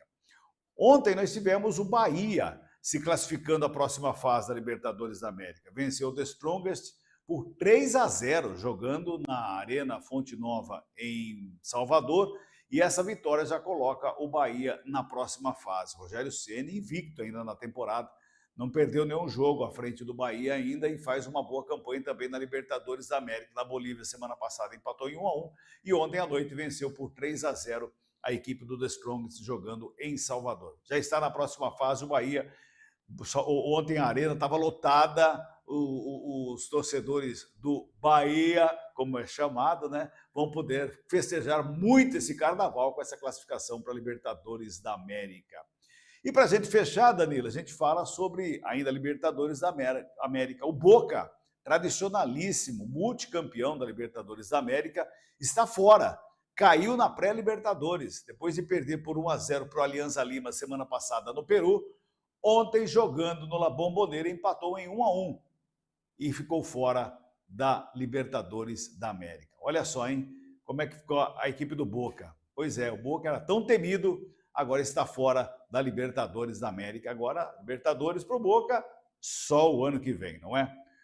Um abraço para você, Danilo, um abraço a todos que acompanham o Calibre. Eu volto amanhã ao meio-dia com o Ziriguidum. Até lá. Obrigado, Cabela. E a gente pode até dizer que esse Boca, hoje, ele corresponde a meia boca, né? É um time que não põe mais medo e nem impõe respeito em clube nenhum. E por que não dizer, né? A tristeza dos argentinos significa a alegria dos brasileiros. Ótimo que eles estejam fora e vamos nós seguir aí no campeonato, na Libertadores da América. Quem sabe vem aí mais um título para algum time brasileiro, né? Eu, particularmente, espero que o Palmeiras brilhe e leve o caneco para casa. Mas vamos até fazer uma secagem hoje, né? Vamos todo mundo ali secar o Corinthians, porque é o nosso arquirrival, mas deixando de lado a rivalidade. Boa sorte aí ao time brasileiro na noite de hoje. Eu acho que vai passar até com uma certa tranquilidade, né? Porque não tem os desafios lá da Venezuela e, principalmente, né, ele vai contar com a sua torcida. E nós já vimos que a torcida do Corinthians, ela motiva, ela empurra o time. Então, o prognóstico corintiano é totalmente positivo.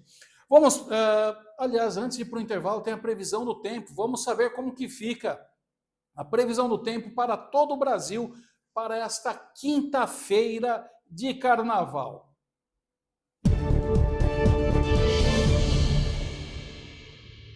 Nessa quinta-feira, a frente fria vai seguir se deslocando para alto mar. Com a atuação de um sistema de alta pressão na altura do sudeste, os sistemas são praticamente desviados. As pancadas devem continuar sobre a maior parte do sul do país, bem típicas de verão. Tem atenção para o Rio Grande do Sul, Santa Catarina e Paraná. O calor também vai continuar. A maior parte do país segue com temperaturas bem elevadas, o que chama a atenção entre Rio e São Paulo para esse pico de calor. Já no centro-oeste, alguns temporais devem acontecer entre Mato Grosso do Sul e o estado de Mato Grosso, associado ao fluxo de ar quente e úmido que vem do norte do país. A atuação da Zecite também mantém a condição de tempo mais instável, desde o Amapá até o litoral do Rio Grande do Norte, enquanto na maior parte do litoral da Bahia teremos a condição para algumas pancadas moderadas. Para essa quinta-feira, alerta na divisa do Rio Grande do Sul, Santa Catarina e áreas do extremo sul do Paraná para o risco de temporal. A quinta-feira vai ser um dia marcado por sol e tempo abafado. As pancadas se concentram entre tarde e noite nessas regiões. As áreas em vermelho no mapa, com risco alto de ter temporais, podem ter ventos até se aproximando dos 80 km por hora. Enquanto Curitiba e Porto Alegre permanecem com atenção. A maior parte da quinta-feira vai ser ensolarada e a condição de chuva aumenta no período da tarde. As máximas ainda vão seguir elevadas sobre a fronteira oeste e o extremo sul do Rio Grande do Sul. Já no sudeste do Brasil, a previsão é de pouca chuva. Quinta-feira vai ser um dia com muito calor em São Paulo, Minas Gerais, no Rio de Janeiro e até mesmo em Vitória, no Espírito Santo, com máxima que deve ficar acima dos 30 graus. A capital paulista pode ter um pouco de chuva no período da tarde. Áreas do extremo sul de Minas, região do Vale do Paraíba, da Serra da Mantiqueira e do sul do Rio de Janeiro também ficam sujeitas a pancadas de verão. Chuva que não avança por todas as áreas e não se estende por muitas horas, mas onde cai pode vir com força. Tenha atenção para as áreas como Avaré, Ourinhos, Presidente Prudente, Araçatuba, no interior do estado de São Paulo. Já no centro-oeste, risco de temporal que continua entre o interior de Goiás e o estado de Mato Grosso. Em Cuiabá, o sol até aparece, mas a nebulosidade fica variável e pode chover em vários períodos. Campo Grande e Goiânia ainda terão bastante sol de manhã, com a chuva concentrada entre tarde e noite. Tempo que segue firme apenas na região de Brasília, no Distrito Federal, e destaque para calor à tarde. Já no nordeste do país, tem alerta desde São Luís, no Maranhão, até a capital Recife, no Pernambuco. As pancadas podem começar de maneira mais localizada, já durante a madrugada da quinta-feira. Atenção voltada para volumes altos em um curto período, incluindo as capitais Fortaleza, Teresina e Natal. Já no interior da Bahia, tempo firme e mais seco, umidade podendo ficar baixa e calorão acima de 30 graus. Salvador e Maceió permanecem com atenção. As pancadas podem ser fortes e até com risco de raios e ventos. Já no norte do Brasil, alerta desde o interior do Amazonas até Belém, no Pará. Algumas cidades do Tocantins ficam no risco alto para ter temporal, enquanto a chuva diminui em Roraima e no noroeste do Pará. Já em relação às temperaturas, nós teremos uma quinta-feira de muito calor na maior parte do país. As capitais mais quentes prometem ser São Paulo e Porto Alegre, com 34 graus. Belo Horizonte pode ter máxima de 32. Campo Grande e Cuiabá com calor de 30, máximas em torno de 31 em Salvador e Rio Branco, no Acre, e tempo abafado com previsão de 28 graus em Palmas. Vamos para um breve intervalo, rapidinho já voltamos e voltaremos para falar sobre a saúde do Papa Francisco e os detalhes para um possível conclave. Esperamos que não, mas que pode estar próximo de acontecer. Não saia daí, rapidinho, logo voltamos.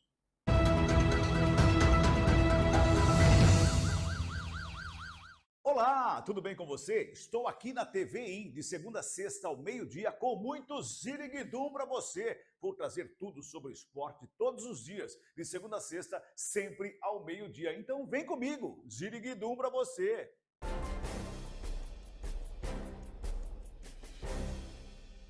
No Colégio Ideal, o aprendizado vai além da sala de aula.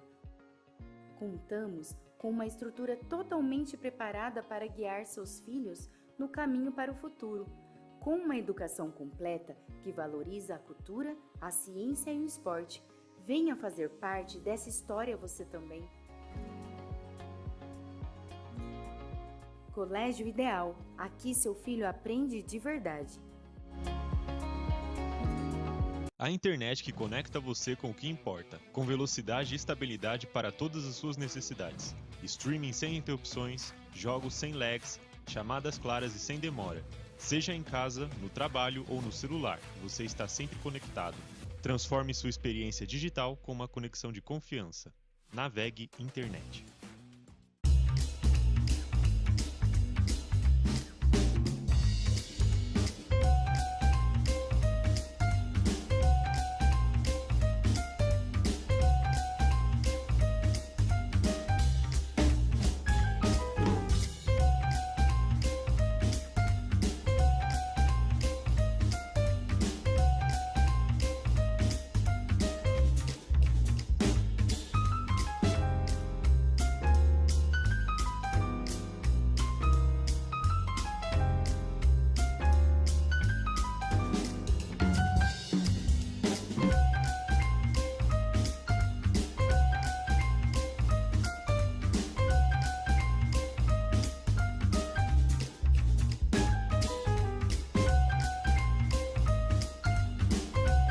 Olá, todos ligados na TV Interior.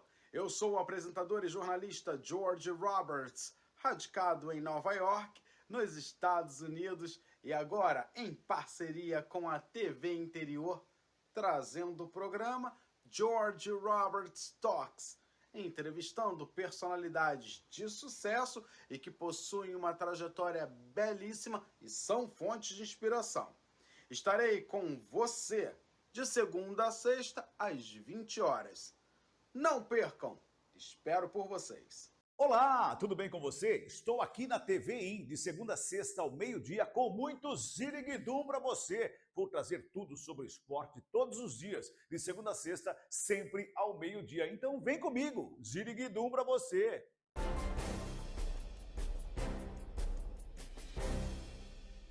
No Colégio Ideal, o aprendizado vai além da sala de aula.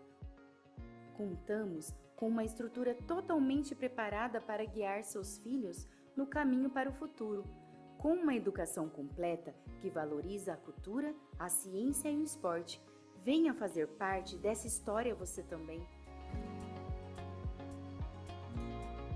Colégio Ideal. Aqui seu filho aprende de verdade. A internet que conecta você com o que importa, com velocidade e estabilidade para todas as suas necessidades. Streaming sem interrupções, jogos sem lags, chamadas claras e sem demora. Seja em casa, no trabalho ou no celular, você está sempre conectado. Transforme sua experiência digital com uma conexão de confiança. Navegue Internet.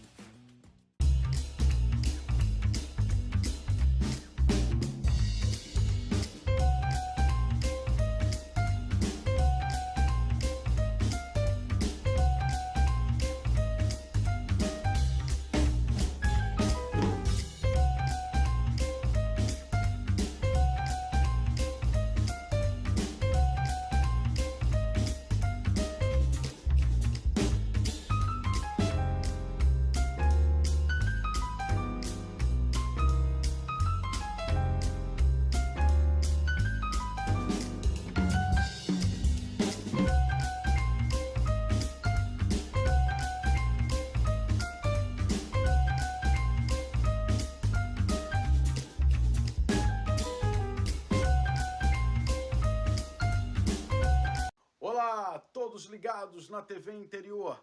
Eu sou o apresentador e jornalista George Roberts, radicado em Nova York, nos Estados Unidos, e agora em parceria com a TV Interior, trazendo o programa George Roberts Talks, entrevistando personalidades de sucesso e que possuem uma trajetória belíssima e são fontes de inspiração.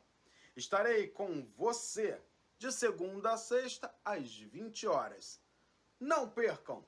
Espero por vocês. Olá, tudo bem com você? Estou aqui na TVI de segunda a sexta ao meio-dia com muito ziriguidum para você. Vou trazer tudo sobre o esporte todos os dias, de segunda a sexta, sempre ao meio-dia. Então vem comigo, ziriguidum para você.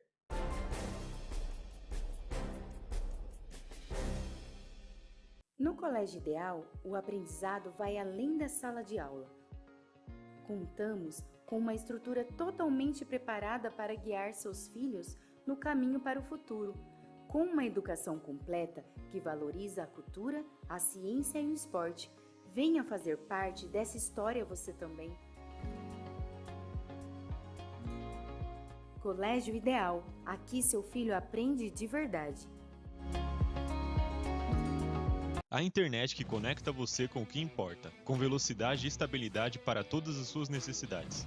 Streaming sem interrupções, jogos sem lags, chamadas claras e sem demora. Seja em casa, no trabalho ou no celular, você está sempre conectado. Transforme sua experiência digital com uma conexão de confiança. Navegue Internet.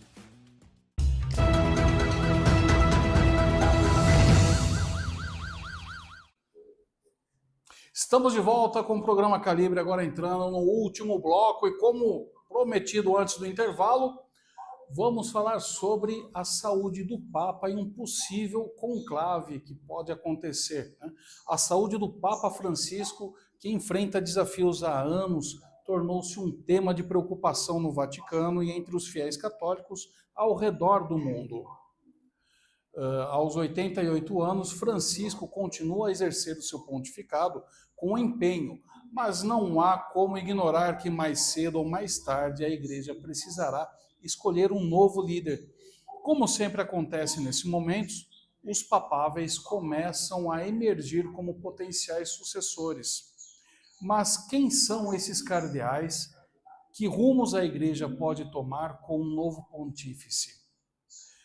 Para entendermos melhor sobre este procedimento secular repleto de simbolismos e de critérios que fogem ao conhecimento geral de todos nós, mas que estudiosos do Vaticano podem nos explicar, falaremos agora com Ronaldo Castilho, que é jornalista, teólogo e também historiador, né? Tem bastante aí conhecimento sobre todo esse procedimento que pode ser que a Igreja esteja passando neste momento e que tem abatido aí o Papa Francisco, que já acendeu a luz amarela na Igreja. Boa tarde, Ronaldo. Seja muito bem-vindo ao Calibre e obrigado por conversar conosco, com o nosso público, para trazer mais luz a respeito deste procedimento que chama tanto a atenção do público leigo, né, o conclave. Seja bem-vindo. Boa tarde, meus amigos da Notícias. É um prazer estar falando com vocês e também falar um pouquinho sobre o possível conclave que pode ser que aconteça se realmente o Papa Francisco vier a falecer, né? Pois é, ele que tem um pulmão e parte de outro, né? Tem aí o seu quadro de saúde bastante agravado, a pneumonia bilateral, agora com problemas de anemia, também já avançando aí para quadros renais, né, como foi divulgado pela Igreja ontem. Isso, de fato, desperta muita preocupação, sobretudo aqueles que os acompanham na Igreja Católica, né, que pode, de fato, estar sendo iniciado até mesmo os preparativos para um possível funeral do Papa. O que acontece na Igreja, Ronaldo, quando um Papa falece? Quando o Papa falece, quem assume o controle da Igreja Católica é o cardeal carmelita, né? Ele assume todo o controle da Igreja Católica e tem de 15 a 20 dias após o falecimento do Papa, já está marcando o novo conclave. O conclave, ele é em Roma, né? É no Vaticano, é feito no Vaticano, na Capela Sistina. São 120 cardeais que podem participar do conclave. Só são elegíveis Papa, e também só podem votar os cardeais com menos de 80 anos. No caso do Brasil, nós temos 8 cardeais, mas somente 7 cardeais podem ser votados e também podem votar. Então, essa é a realidade do Brasil hoje. Eu não acredito, na realidade, que o próximo Papa ele seja da América Latina, porque nós já sabemos que o Papa Francisco ele é argentino, né? Jorge Mário Bergoglio, ele é um Papa argentino, então eu não acredito que o próximo Papa seja aqui da América Latina. Cada país conta com mais ou menos quantos representantes, Ronaldo? O Brasil tem, acredito, apenas um cardeal que seria elegível, ou também existem outros cardeais que, embora não elegíveis, eles participam da escolha? É só quem pode ser escolhido que participa, ou qualquer cardeal? Qualquer cardeal com menos de 80 anos. Com menos de 80 anos. Com menos de 80 anos. O Brasil ele tem 8 cardeais hoje. Somente 7 estão aptos a votar e serem votados. Somente o... Deixa eu só confirmar aqui, mas, se não me engano, é o Dom Raimundo Damasceno, que é um dos cardeais que ele não pode concorrer a Papa e ele também não pode votar, porque ele tem mais de 80 anos. Os outros cardeais, os 7 cardeais restantes do Brasil, eles podem estar participando desse conclave. Entendi. E daí vão participar desse conclave, caso ele aconteça, os cardeais de todos os países onde tem a Igreja Católica representada, ou não é bem assim, é formado um bloco, vão como se fossem delegados apenas? Não é formado um bloco, são todos os cardeais da nativa que participam do conclave. Então são 120 cardeais que podem estar participando, eles são colocados na Capela Sistina, e o próprio cardeal Carmelengo, ele que conduz todo o processo, e a partir do momento que ele decreta o extra homini, que significa portas fechadas, todos os cardeais eles ficam incomunicáveis. Eles entram na Capela Sistina e ficam incomunicáveis, e ali eles votam em si mesmo ou em outros candidatos. Para ser eleito Papa, tem que ter pelo menos 2/3 da votação. Por isso que existem vários escrutínios. Dificilmente um cardeal é escolhido Papa no primeiro escrutínio. Por isso que são alguns escrutínios durante vários dias, às vezes várias horas, depende de como é o aspecto político do momento.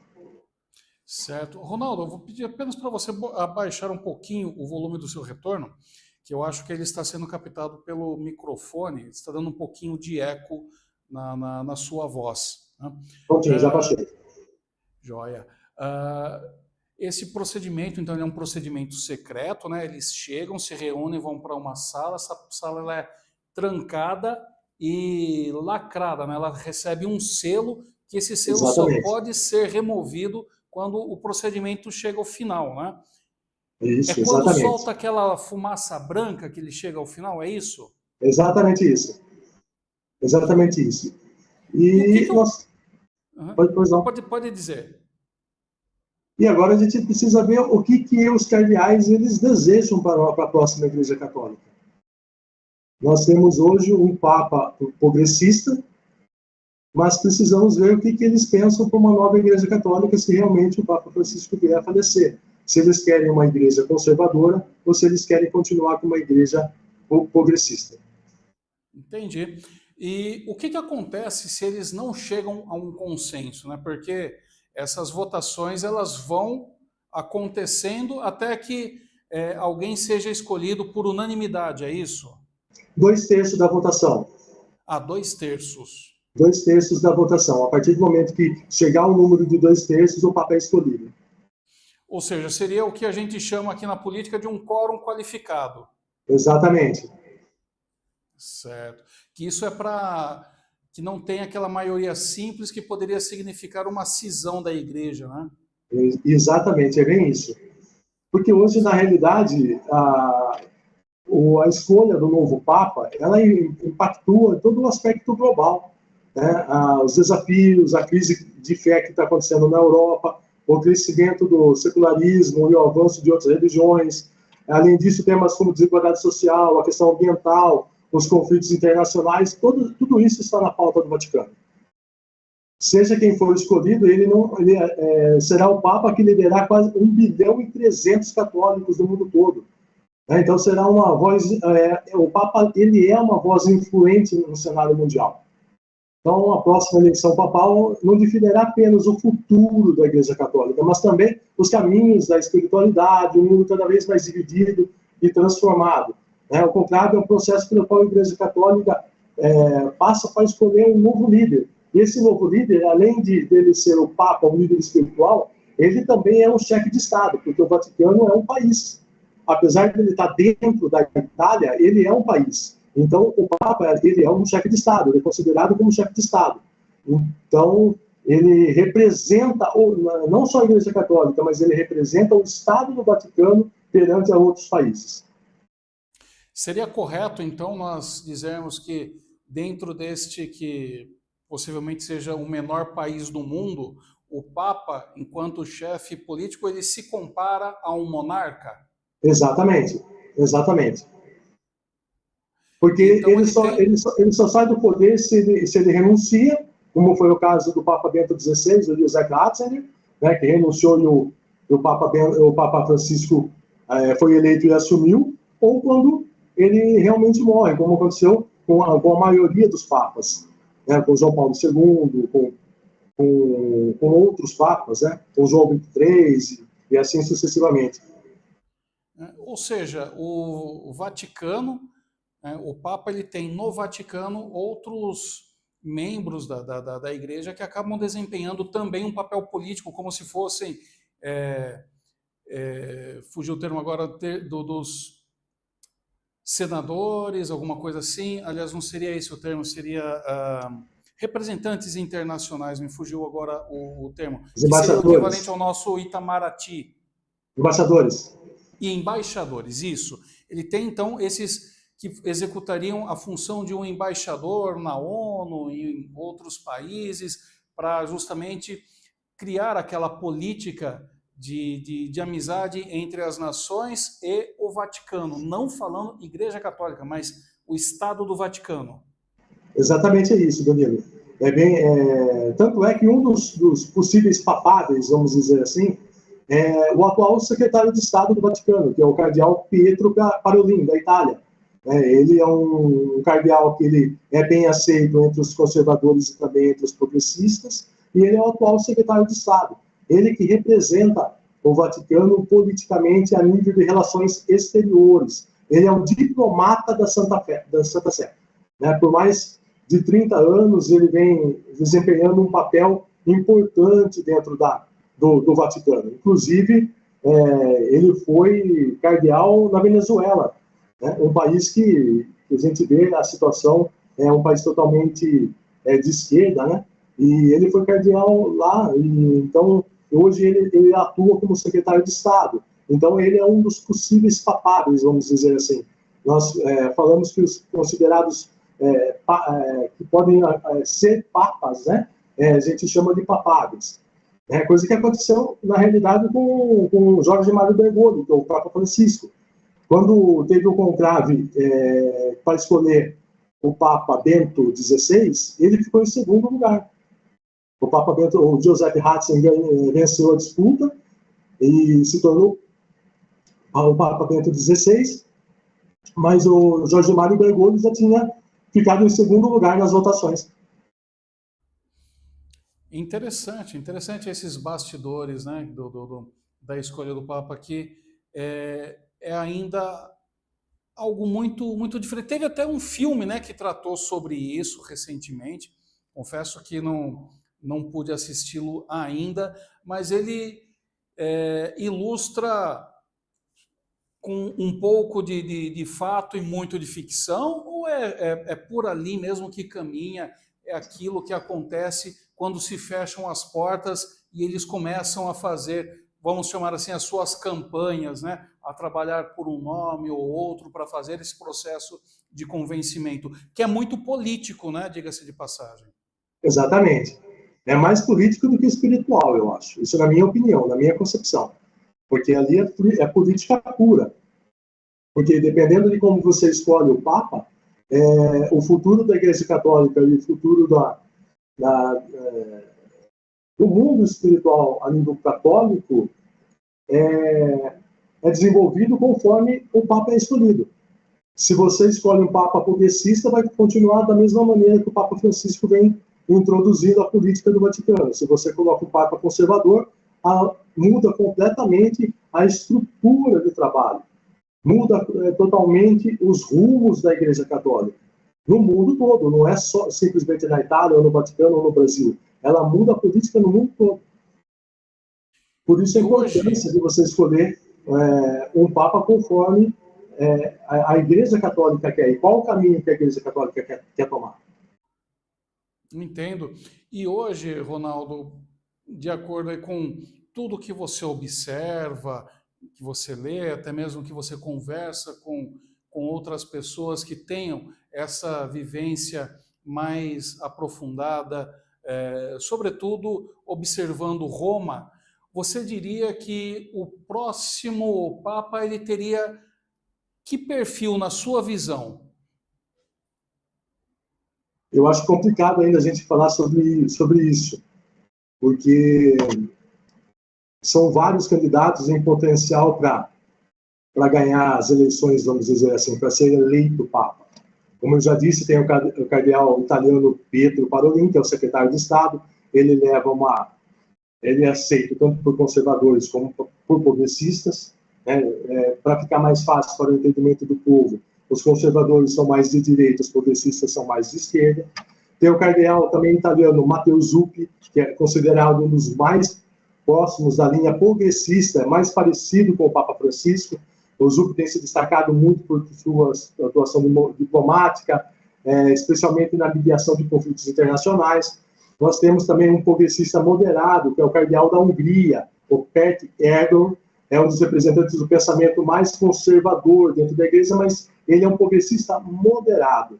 O Erdogan poderia sinalizar um retorno à linha mais doutrinária tradicional. Também temos um dos grandes favoritos, pelo que eu venho conversando com alguns amigos teólogos, que é o cardeal da Filipinas, o Luiz Antônio Tagle. Ele é um progressista, ele tem a mesma linha de conduta do Papa Francisco. Ele é jovem, é carismático, ele é visto como um herdeiro espiritual do Papa Francisco, que pode manter a orientação voltada para os pobres e marginalizados.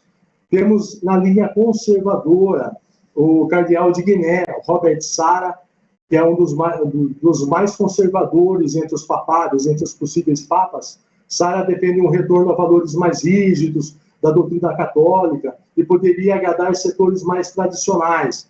E temos também o cardeal americano, o Raymond Leo Burke, que é nascido nos Estados Unidos, é conhecido por suas críticas duras. Ele é um crítico do Papa Francisco.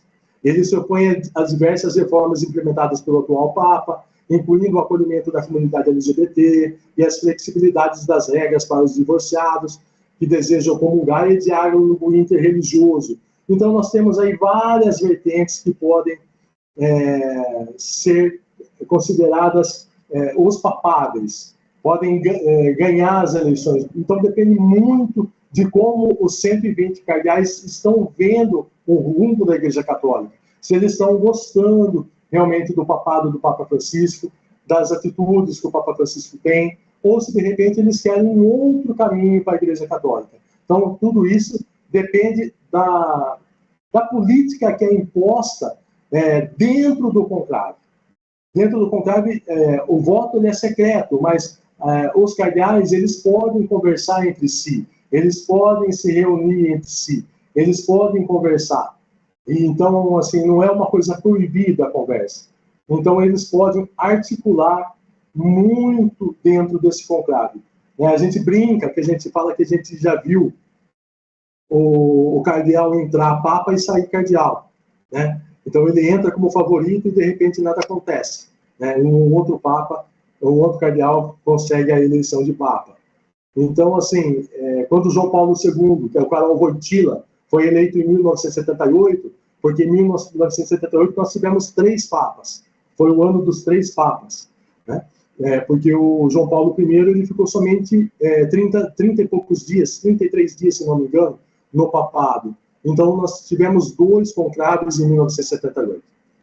Então, o João Paulo II não era tido como um possível papa, e ele entrou como cardeal e saiu papa, e foi um dos papas com maior tempo, né, de mandato como papa. Muito interessante toda essa dinâmica, né, por trás da escolha do novo papa. Muitas dúvidas também, né, como você disse, é difícil de apontar para que lado, de repente, que a Igreja Católica ela pode ir, se vai caminhar mais para a direita, mais para a esquerda, se vai escolher alguém, da Itália, que a Itália já teve inúmeros papas, né? Sim. Ou se vai ficar ali dentro da Europa, mas fora a Itália. Poderia também ir para um caminho de escolher o primeiro papa africano ou o primeiro papa da Oceania, né? São muitas apostas, né, que a gente só vai saber de fato quando eles se reunirem, né? Esperamos aí que o Papa Francisco ele continue mais tempo à frente do pontificado, mas a saúde dele já bastante fragilizada, já começam a levantar esses rumores, porque é uma possibilidade a ser considerada, né? Exatamente. E a gente vê, a nível político, que a direita ela tá tendo um crescimento bastante sustentável na Europa. Na Alemanha agora, os conservadores eles venceram as eleições. Então, a gente tem que pensar que a Europa está voltando na direita, os Estados Unidos elegeu o Donald Trump para mais um mandato. Então, os conservadores eles estão com força. Mas precisamos ver aqui o que os cardeais pensam, porque nem sempre o que a gente pensa, os cardeais eles levam para a Capela Sistina. Pois é. Quero agradecer bastante, Ronaldo, pela sua presença, por estar conosco na tarde desta quarta-feira, dividindo todos esses conhecimentos a respeito da Igreja Católica, do conclave, né, com o nosso público, porque é de fato um assunto que, além de ser muito interessante, é muito ainda enuviado, né, muito secreto, muito impreciso, diferente de uma campanha política, como você conhece muito bem, né, de Sim. que nós conseguimos colocar modelos, predizer alguns comportamentos da sociedade, etc. Ali não, né? É algo que é uma eleição com representantes do mundo todo. Podemos até imaginar como caminhará os 7 papáveis brasileiros, né? Mas não os demais. Então fica ainda bastante nas sombras, né? Este processo todo. Muito obrigado por dividir conosco o seu conhecimento a respeito desta questão tão interessante que é o conclave. Imagina, estou à disposição, Danilo. Sempre que precisar, é só chamar. Eu falo que, na realidade, a eleição do Papa é exatamente uma eleição indireta, né? Como existia no Brasil antigamente. Logo após que acabou a ditadura militar, Tancredo Neves foi eleito pelo colégio eleitoral, pelo voto dos deputados. Infelizmente, ele não conseguiu assumir, José Sarney assume, né, que era o vice dele, mas não foi uma eleição direta, não foi uma eleição onde o povo participa. E é exatamente isso que acontece com o conclave. O povo não participa. Quem participa são os cardeais. São os cardeais que são aptos, né, a votar, a serem votados e participar do conclave. Os padres, bispos, eles não participam. São simplesmente os cardeais que podem escolher um novo papa. E pode ser eleito como papa. Muito obrigado, Ronaldo, mais uma vez. E com esta entrevista muito interessante, todo esse conhecimento a respeito da Igreja Católica, nós chegamos ao final do nosso Calibre desta quarta-feira. Muito obrigado a você também, telespectador, que esteve nos acompanhando nesta quarta-feira, e nos vemos novamente amanhã, a partir das 4 horas da tarde. Tchau!